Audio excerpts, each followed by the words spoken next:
Welcome to my anime recap channel. In this video, I will be recapping the anime series, Undead Unluck. In a deserted, snow-covered city, a young boy rests on the cold ground. A passing girl catches his eye, and he seizes her hand, urging her not to leave. As they stay together, the noon bells chime, and their connection deepens with a heartfelt kiss. Meanwhile, young Fuuko, in Shibuya on August 1, 2020, wraps up a manga featuring the boy and girl from the snowy city. Scarred man brandishes his sword threateningly near Fuuko's head, demanding that Undead severs his own head and hands it to him. Without much hesitation, Undead proceeds to slice off his own head with a knife. Fuuko protests, not wanting anyone else to die because of her and trying to prevent his capture. However, when she finishes speaking, she realizes that Undead has already severed his head. Undead shares that he had a great time today and suggests that they might meet again. He then hurls his own head in the direction of the scarred man. Seeing this, Fuuko swiftly escapes from the man, knowing a way to trigger a significant stroke of bad luck. She leaps and plants a kiss on Undead's cheek. Perplexed, the scarred man picks up his head, wondering about her actions. Fuuko calmly explains that it wasn't anything extraordinary, but her misfortune is about to strike.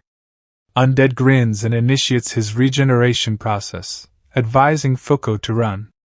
He sees a meteor appears in the sky and crashes onto the building. Emerging from the wreckage, Undead appears with the scarred man's katana embedded in his chest. He expresses gratitude for her help, remarking that her brand of bad luck is rather intriguing. Fuuko smiles but disagrees, stating she wouldn't consider her misfortune as nice. She introduces herself as Fuuko Izumo and inquires about Undead's name. However, Undead can't recall his name and is content with being called Undead. Fuuko isn't satisfied with that and decides to name him Andy, a moniker that retains a hint of his original title. Andy finds it surprising but accepts. Then, he playfully suggests they should engage in a more intimate act next. Fuuko, upon hearing this, starts running away, and Andy playfully chases her, wondering why is she running. Andy and Fuuko are at a restaurant, where Andy orders food and vodka. He tells Fuuko that Gina, his former cellmate, was always expressing doubts about having to kill and wondering if she would be better off dead. Andy said that if she wanted to die so badly, she would be at the top of his hit list once he escaped, which made her very happy. He thanks Fuuko for her unluck, which saved Gina's life. Fuuko then asks if they can change the organization together, and Andy agrees, saying that it would help him charm her. He comments that their welcome wagon will be there soon, and they drink to Gina.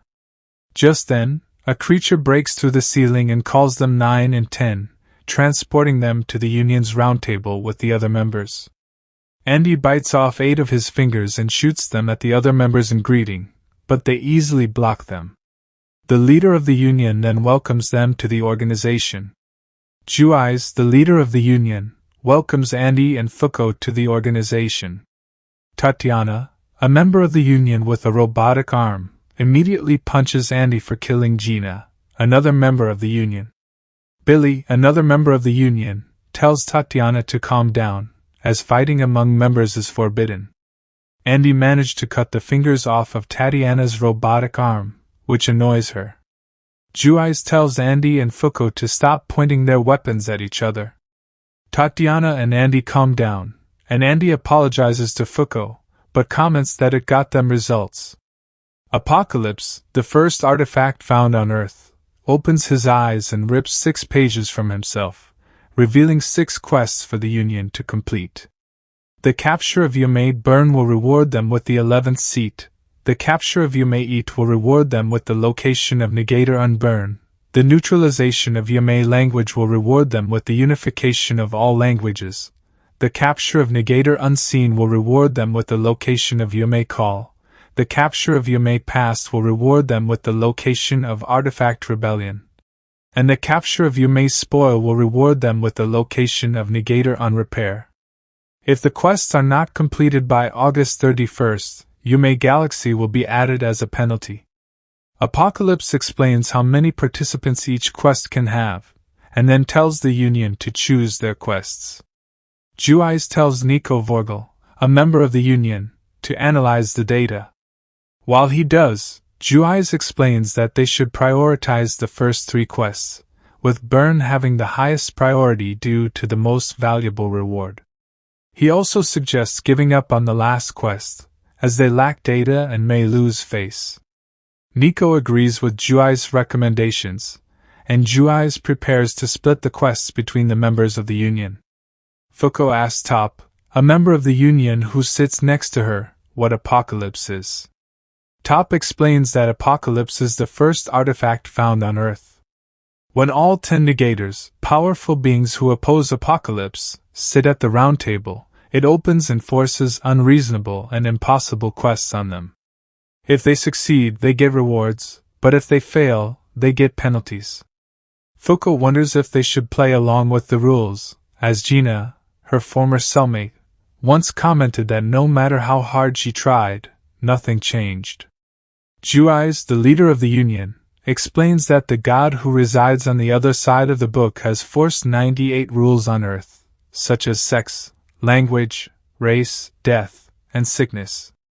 Every 3 months, new penalties are added, even without the Union's intervention. To prevent this, the Union intervenes, but their forces need to be strong in order to accomplish the quests that Apocalypse gives them. By gaining the rewards from these quests, the Union grows stronger, and one day will achieve their goal of killing the being that forces those rules on Earth. Juice explains that only 10 Negators, powerful beings who oppose the god, can take quests at a time, so the Union needs substitutes. She apologizes for ordering the disposal of Unluck, but says that she invited Fuuko and Andy due to Shin's recommendation. Fuuko is still not satisfied, but Juice tells her that leadership in the Union is determined by the one with the greatest number of results, so if she wants to make a difference, she needs to become the number 1. Andy steps on the table and opens Apocalypse's mouth, asking which quest is the hardest. Apocalypse bites his hands and tells him that it is the spoil quest. Andy then says that he, Fuuko, and Shin will take it. Shin tries to stop them, but Apocalypse accepts their request and assigns them the quest. Mui, Shin's subordinate, helps Fuuko dress and explains that she is not a Negator or a member of the Round Table, so she is not authorized to participate in quests. As they walk down the hallway, Andy runs while trying to remove his clothes and accidentally touches Fuuko's face, causing magma to erupt from the walls and hit him. Andy doesn't want to wear the special suit that the Union provides for quests, but Shin tells him that it is bulletproof, stab-proof, and sturdy overall. The necktie grants access to a number of public services, and the emblem is necessary to participate in quests. Andy still refuses, wanting to use his helicopter and have a date with Fuuko in the clouds. An alarm blares, warning the group that Yume number 1129, Clothes, has escaped and must be captured immediately. They realize that they are on the same floor as the escaped Yume, and Mui explains that Clothes is a shape-shifting garment that latches onto people's bodies and transforms into the garments they desire the most. However, once Clothes bewitches its victims, it takes control of their bodies and forces them to run wild. One of the controlled people attacks Andy, but he quickly headbutts them unconscious. Mui explains that if the person Clothes controls loses the ability to move, Clothes will simply seek out a new victim. As Clothes moves on to Mui, she begins to attack Shin and Andy. Andy tells Shin to use his ability to stop Mui, but Shin explains that Clothes does not meet his requirements and that he cannot stop it. Seeing this, Fuuko rushes in to help, but Mui hits her in the face, causing her to touch it. A rock then falls on Fuuko's head, knocking her out. Clothes then heads for Fuuko, but Andy protects her, and it latches onto him instead. Mui apologizes for disserving the one who saved her life, but Shin tells her that her kung fu was amazing and that her daily training paid off. He encourages her to continue. Clothes then begins to rage about Andy's desire for sturdy clothes that repair themselves and come out when he calls them. Andy tells Clothes that it is the tackiest thing he has ever worn. However, the unluck from touching Fuuko while saving her from Clothes comes into effect, and Andy is hit by Nico's malfunctioning artifact. Andy is surprised to find that the repair of the clothes takes only 15 seconds, and Clothes comments that he is insatiable. Shin is impressed that Andy managed to take the UMA and make it his servant. Andy receives points for capturing the UMA and is promoted to 9th position. Nico then receives news of a new UMA, a rotting corpse wandering the streets of New York. He also learns that this UMA is somehow related to Spoil. Hearing this, Andy becomes excited, as he will be able to eat bigger burgers in New York. Like and comment if you enjoyed this video, subscribe to my channel for more anime recaps, and tell me what anime recap you'd like to see next in the comments below.